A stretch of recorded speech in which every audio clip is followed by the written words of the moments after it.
Story talkies ரசிகர்களுக்கு வணக்கம். வாங்க லென்ஸ் நிகழ்ச்சிக்கு போகலாம்.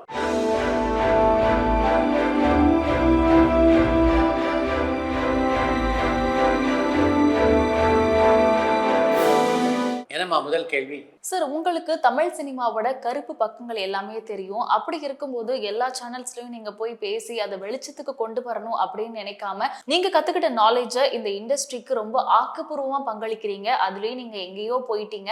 ஏஆர்ஆர் சொன்ன love versus hate, I chose love அப்படின்றதுக்கு நீங்க ஒரு நல்ல எக்ஸாம்பிள். இதை எங்க கத்துக்கிட்டீங்கன்னு பாண்டிச்சேரியில இருந்து பெருந்தமிழன் கேட்டிருக்காங்க. உங்களுடைய வாழ்த்துக்களுக்கு என்னுடைய இதயபூர்வமான நன்றி. சினிமாவை பொறுத்த வரைக்கும் இன்னும் வெளியே சொல்லப்படாத பல நல்ல விஷயங்கள் சினிமாவில் இருக்குது. அது போன்ற விஷயங்களை தொடர்ந்து சொன்னாலே உங்களுடைய ஆதரவை பெற முடியும் அப்படின்ற நம்பிக்கை எனக்கு இருக்குது. இளம் நடிகர்களோட விவாகரத்து அதிகரிக்கிறதுக்கு என்ன காரணம்? அவங்க நடுவுல ஊழலும் கூடலும் இல்லையா, இல்ல வெளி நடிகைகளின் அணுகுமுறையான சென்னையிலிருந்து சந்தனகுமார் கேட்டிருக்காங்க.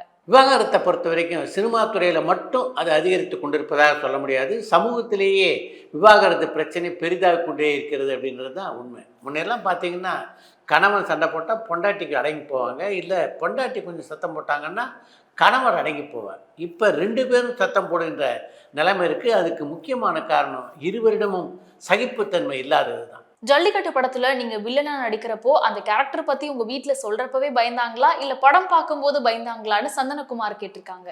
ஜல்லிக்கட்டு படத்திலே நான் ஏற்றிருந்த பாத்திரம் எல்லோரையும் பயப்படுத்துகின்ற அளவிலேயே அமைஞ்சிருந்தது. அந்த படத்தை பார்த்தவங்களே என்னை பார்த்து பயந்துருக்க மாட்டாங்க. அப்படி இருக்கும்போது அந்த பாத்திரத்தை பற்றி நான் சொல்லும்போது எப்படி எங்கள் வீட்டில் பயப்படுவாங்க? மகாராஜா கருடன் படத்தை காட்டிலும் பெரிய வெற்றி படமான திருநெல்வேலியில இருந்து ஆறுமுகராஜா கேட்டிருக்காங்க.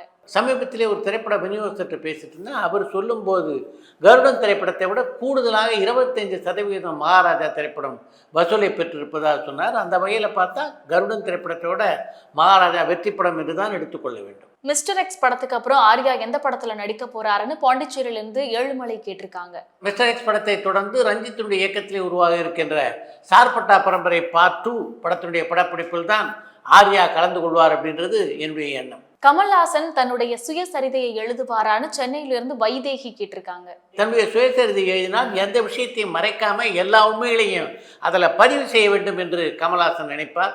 உண்மை சுடும் அப்படின்றது எல்லோருக்கும் தெரியும். அதனால கமல் சுயசரிதை எழுத மாட்டார் அப்படின்னு நான் நினைக்கிறேன். ஸோ டைரக்டர் பாலாவை நடிகரா பார்க்க வாய்ப்பு இருக்கான்னு சென்னையில இருந்து விஜய் கேட்டிருக்காங்க. இயக்குனர் பாலாவை நடிகராக பார்ப்பதற்கான வாய்ப்பு அறவே இல்லை அப்படின்னு தான் நினைக்கிறேன். பாலா ஒரு கிங் மேக்கர், அவ்வளவுதான். அவரை கிங்காக பார்க்க முடியாது.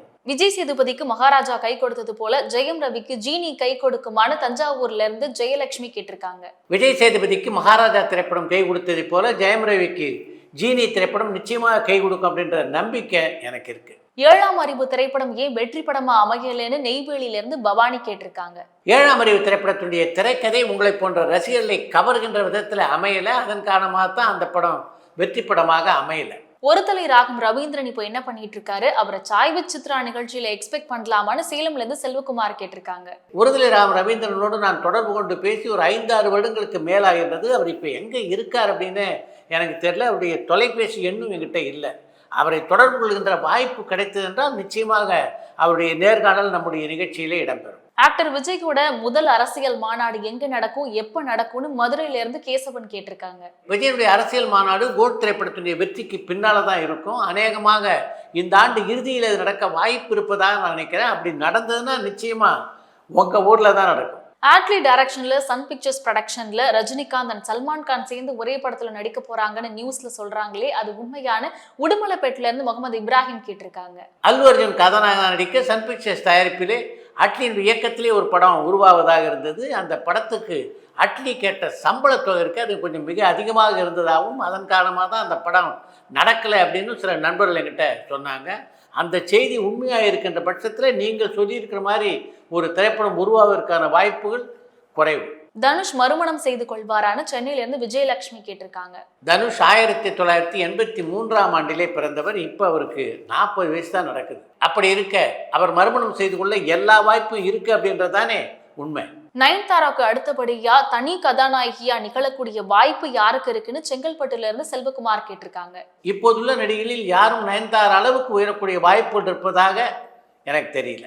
துப்பறிவாளன் 2 ஷூட்டிங் ஜூலை 15 லண்டன்ல ஸ்டார்ட் ஆக போறதா சொல்றாங்களே, அது உண்மையான? ஈரோடுல இருந்து பரத்குமார் கேட்டிருக்காங்க. துப்பறிவாளன் 2 படத்துடைய படப்பிடிப்பு தேதி இன்று வரையிலே நிச்சயிக்கப்படவில்லை. சிவாஜி அவர்கள் தன்னோட நாடக மன்றம் மூலம் எத்தனை நாடகங்களை நடத்தி இருக்காருன்னு கோயம்புத்தூர்ல இருந்து வெற்றி முருகன் கேட்டிருக்காங்க. தன்னுடைய நாடக மன்றத்தின் மூலம் சிவாஜி நடத்திய முதல் நாடகத்தினுடைய பெயர் வீரபாண்டிய கட்டபொம்மன். அதைத் தொடர்ந்து நாகநந்தி, ஜஹாங்கீர், பகல் நிலா, தேன்கூடு, நீதியின் நிழல், களம் கண்ட கவிஞன், வேங்கையன் மைந்தன், வியட்நாம் வீடு, தங்கப்பதக்கம் உட்பட மொத்தம் 10 நாடகங்களை தன்னுடைய நாடக குழுவின் சார்பில் நடத்தி இருக்கிறார் சிவாஜி. ரம்யா பாண்டியன் இப்ப என்ன பண்ணிட்டு இருக்காங்க, அவங்களை பத்தின அப்டேட் சொல்லுங்க, அவங்க என்னென்ன படங்கள்ல எல்லாம் நடிக்கிறாங்கன்னு சொல்லுங்கன்னு பாலக்கோடுல இருந்து ஜான் கேட்டிருக்காங்க. ரம்யா பாண்டியன் விதவிதமான உடையலங்காரங்கள புகைப்படம் எடுத்து அதை வலைதளங்களிலே தொடர்ந்து வெளியிட்டுக் கொண்டிருக்கிறார். இப்போதைக்கு திரைப்படம் எதுவும் அவர் நடிப்பதாக தெரியல. கார்த்திக் நடிப்புல அடுத்ததா ரிலீஸ் ஆக போற படம் மெய்யழகனா இல்ல வா வாத்தியாரைவான்னு நாமக்கல்ல இருந்து கனகவேல் கேட்டிருக்காங்க. அரவிந்த் சாமியோடு இணைந்து கார்த்திக் நடிக்கின்ற மெய்யழகன் படத்துடைய படப்பிடிப்பு முழுவதுமாக முடிவடைந்து விட்டது. ஆனால் வா வாத்தியார் படத்துடைய படப்பிடிப்பே இன்னும் முடியலை. அதனால மெய்யழகன் திரைப்படம் தான் முதலிலே வெளியாகும்.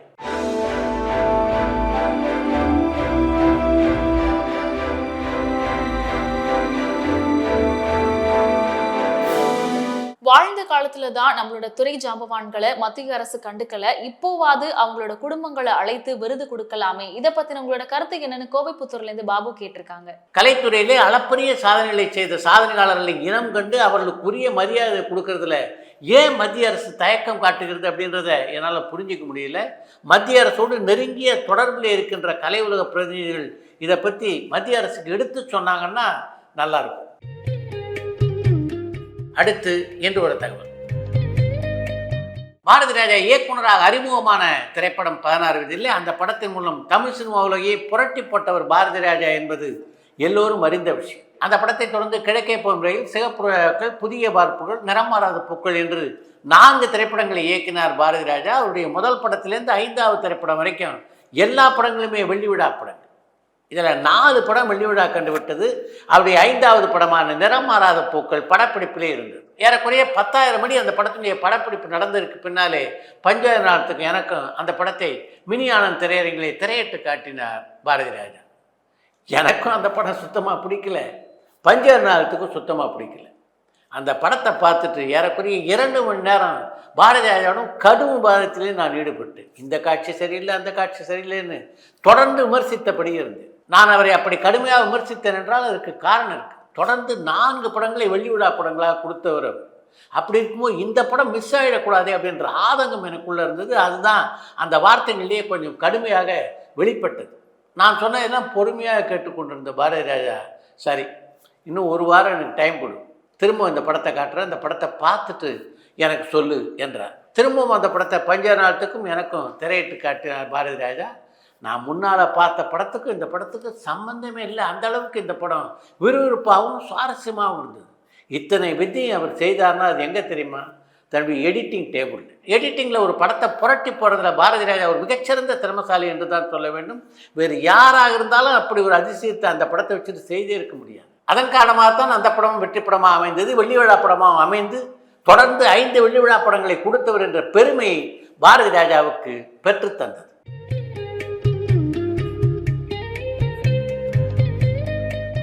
இத்துடன் இன்றைய லென்ஸ் நிகழ்ச்சி நிறைவு பெறுகிறது. மீண்டும் அடுத்த லென்ஸ் நிகழ்ச்சியிலே சந்திப்போம். பரபரப்பான சினிமா செய்திகள், நட்சத்திரங்களின் பேட்டிகள், சினிமா வரலாறு ஆகியவற்றை பார்க்கவும் படிக்கவும் உங்களுக்கான இணையதளம் tourantalkies.co.